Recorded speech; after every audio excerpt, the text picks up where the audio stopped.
और इस कोड को जब तक हटाएंगे नहीं तब तक उत्तर प्रदेश की स्थिति को ठीक करने में कठिनाई होगी। और इसीलिए मैं आपसे कह रहा था, आप तो लोकतंत्र सेनानी हैं, मैं आपकी उम्र का सम्मान करता हूं, आपकी सहजता सरलता का भी सम्मान करता हूं और हमेशा आपको सम्मान भी देता रहा हूं। इसलिए भी क्योंकि इस माननीय सदन के देश की सबसे बड़ी विधानसभा के स्पीकर के रूप में एक शानदार काम आपने किया।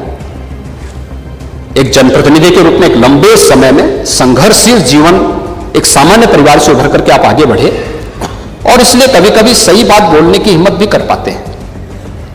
लेकिन आपने लोकतंत्र सेनानी कहा अपने आप को, मुझे बहुत अच्छा लगा। लेकिन जिस लोकतंत्र का गला घोंटने का काम कांग्रेस ने किया था, आज उसी के साथ आप मिल करके क्या काम कर रहे हैं और क्या करते रहे आप लोग। तो हमारे बजट पर, हमारी सप्लीमेंट्री डिमांड पर आपने उंगली उठाई। मैं पूछना चाहता हूं, मुझे आप लोगों की बातों पर पंचतंत्र की कथा याद आती है, आपने सुनी होगी। 4 ठग थे, एक किसान एक बकरी लेकर के जा रहा था, तो चारों ठगों ने कहा कि इस किसान से बकरी कैसे ली जाए।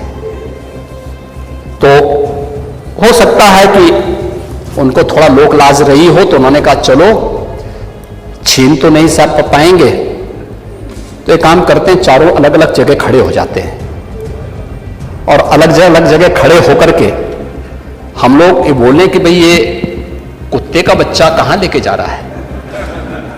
तो एक वो किसान बेचारा अपनी बकरी के बच्चे को कंधे में रख करके लेके जा रहा है, तो पहले ठग के पास से गुजरता तो बोलता, अरे काका ये सब क्या ले जा रहा है, ये कुत्ते के बच्चे को अपने कंधे में लेके क्या जा रहा है। किसान बोलता, अरे धूर्त कहीं के, ये कुत्ते का बच्चा नहीं बकरी का बच्चा है। वो हंसते हुए चुप हो जाता है। आगे अगले चौराहे पे जाता दूसरा ठग, अरे काका ये कुत्ते का बच्चा आप कहां लेके जा रहे हैं। वो बोलता है, उसको भी डांटता, अरे पागल हो गए क्या, अरे कुत्ते का बच्चा नहीं बकरी का बच्चा है। अगले आगे बढ़ता है, फिर तीसरा ठग मिल जाता है, वहां भी फिर यही बात उसको बोलता है। चौथे ठग ने भी कहा तो किसान को विश्वास हो गया, उसको लगा कि भोला भाला किसान, अन्नदाता किसान, मेहनती किसान, उसको विश्वास हो गया यार एक व्यक्ति झूठ बोलेगा, लगता है कि मेरी दृष्टि दोष ही मुझे हो गया है, लगता है ये कुत्ते का बच्चा ही है, उसने फेंक दिया उसको। चारों ठगों का काम पूरा हो गया और चुनाव में खटाखट 1 लाख का बॉन्ड, 1 लाख का बॉन्ड कहां गया, 1 लाख का बॉन्ड, 1 लाख का बॉन्ड। और मैं इसीलिए कह रहा हूं, शिवपाल जी भाग गए यहां से, लेकिन मैं कह सकता हूं खटाखट नहीं, 27 में सपा चट के लिए तैयारी रखी, 27 में सपा चट। 1 लाख बॉन्ड के लिए हम लोग भी मांगेंगे हिसाब। 1 लाख का बॉन्ड कहां गया। और मैं तो आप सबसे कहूंगा, एक बार जाइए जनता जनार्दन के सामने, पूछिए उनको कि भाई 1 लाख का हिसाब मांगे इन लोगों से, पैसा गया कहां, कौन खा गया, खाने वाले लोग कौन है 1 लाख का। दूसरा संविधान का गला घोंटने वाले लोग कौन थे। और कहते हैं कि मोदी जी तीसरी बार आएंगे तो संविधान समाप्त कर देंगे। मोदी जी तो 10 वर्षों से हैं। बाबा साहब भीमराव अंबेडकर जी का जितना सम्मान मोदी जी ने किया, पंच तीर्थों का निर्माण किया, बाबा साहब भीमराव अंबेडकर के जन्म स्थल मध्य प्रदेश में भव्य स्मारक का निर्माण किया।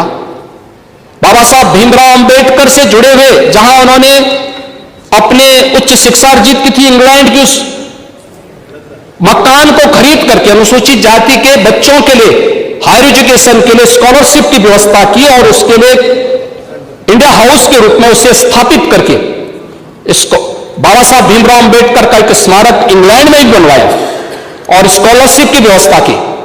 ये मोदी जी के कारण हुआ। बाबा साहब भीमराव अंबेडकर ने अपना सार्वजनिक जीवन दिल्ली के अंदर जिस मकान में रह के किया था, उससे बाबा साहब भीमराव अंबेडकर का स्मारक बनाने का काम मोदी जी ने किया। बाबा साहब भीमराव अंबेडकर ने सामाजिक व्यवस्था के खिलाफ बौद्ध धर्म यानी दीक्षा जहां नागपुर में जिस स्थल पर ली थी उसे भव्य स्मारक बनाने का काम मोदी जी ने किया। बाबा साहब भीमराव अंबेडकर की चैत्य भूमि मुंबई को भव्य स्मारक के रूप में स्थापित करने का काम मोदी जी ने और भारतीय जनता पार्टी की महाराष्ट्र की सरकार ने किया। मोदी जी को आप यहां पे मोदी जी के बारे में गलत सूचनाएं देते रहे और बाबा साहब भीमराव अंबेडकर को हराने वाली कांग्रेस आज जनता को गुमराह करने में सफल हो गई है। वही पंचतंत्र की कथा मुझे याद आ गई। आरक्षण समाप्त कर देंगे। आरक्षण मैंने तो आपके सामने एक झलक प्रस्तुत की। आपके समय ओबीसी के जितने छात्रों की, समाजवादी पार्टी के समय जितने भी नियुक्तियां हुई हैं 27% भी उसमें आरक्षण नहीं मिला है।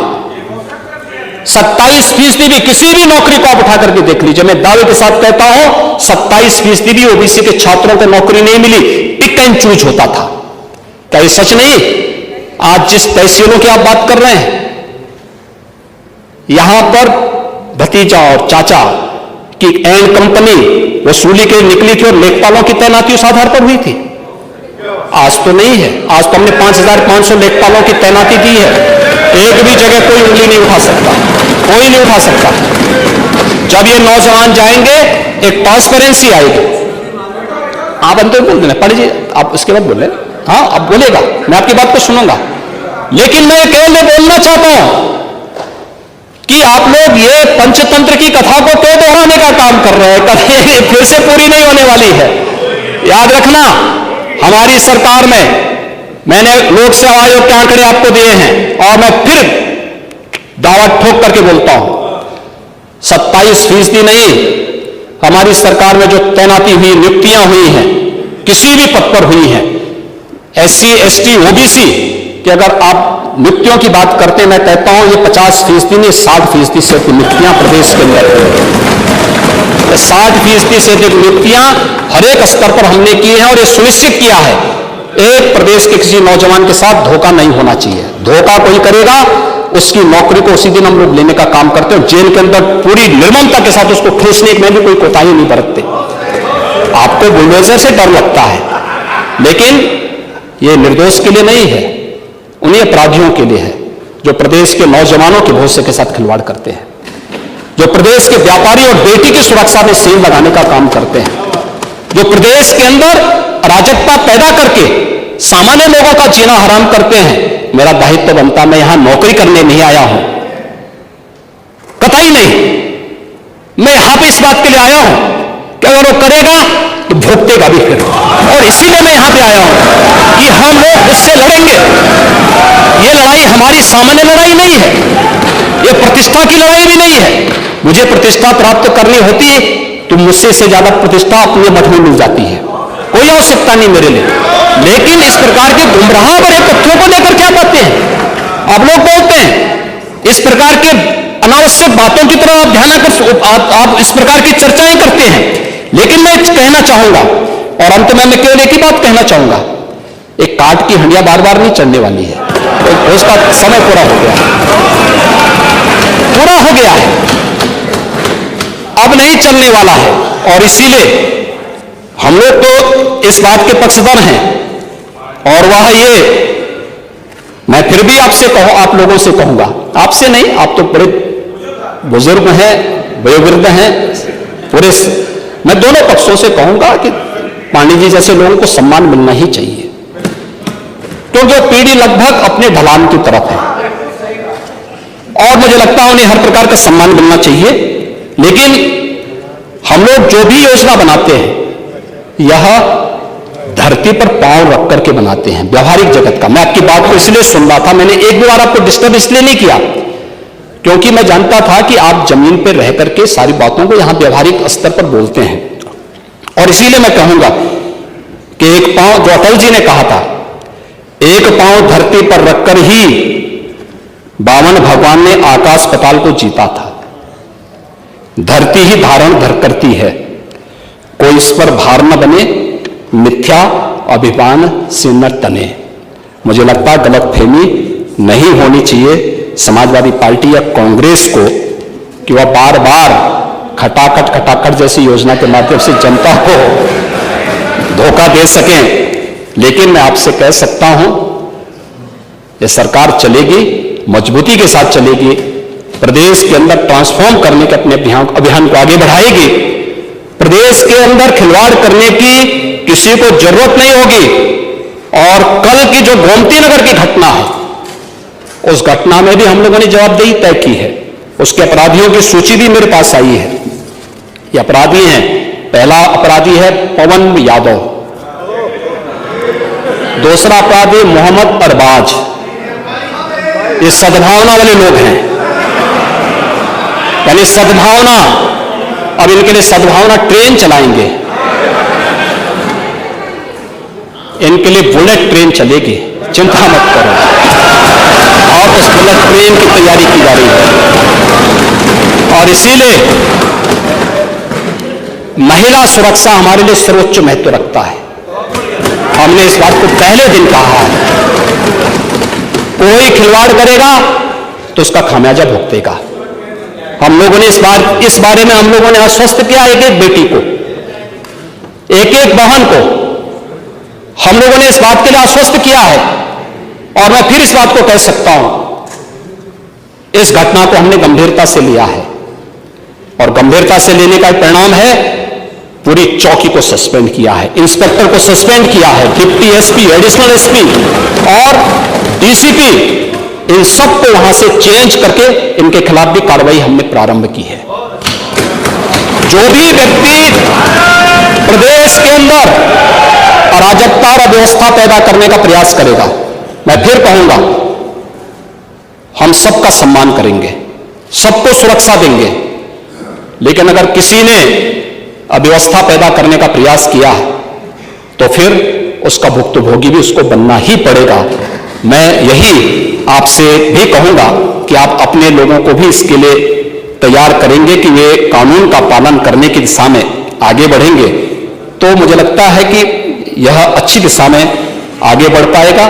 सप्लीमेंट्री डिमांड पर आपने अपने बातों को यहां पर रखा, माननीय सदन में हमारे दलीय नेताओं ने अपनी बातों को यहां पर रखा।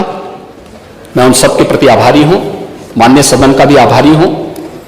बहुत सारी बातें आप लोगों ने कही हैं, हमने खन्ना जी को अधिकृत भी किया है इसके लिए कि भाई देखो खन्ना जी, आप वित्त मंत्री हैं और सदस्यों की बात को वित्तीय ढंग से थोड़ा सोच करके उसको आगे बढ़ा दीजिए।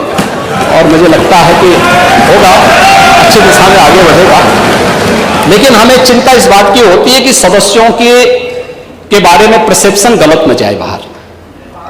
मुझे लगता है कि इस चीज की भी हमें चिंता होती है।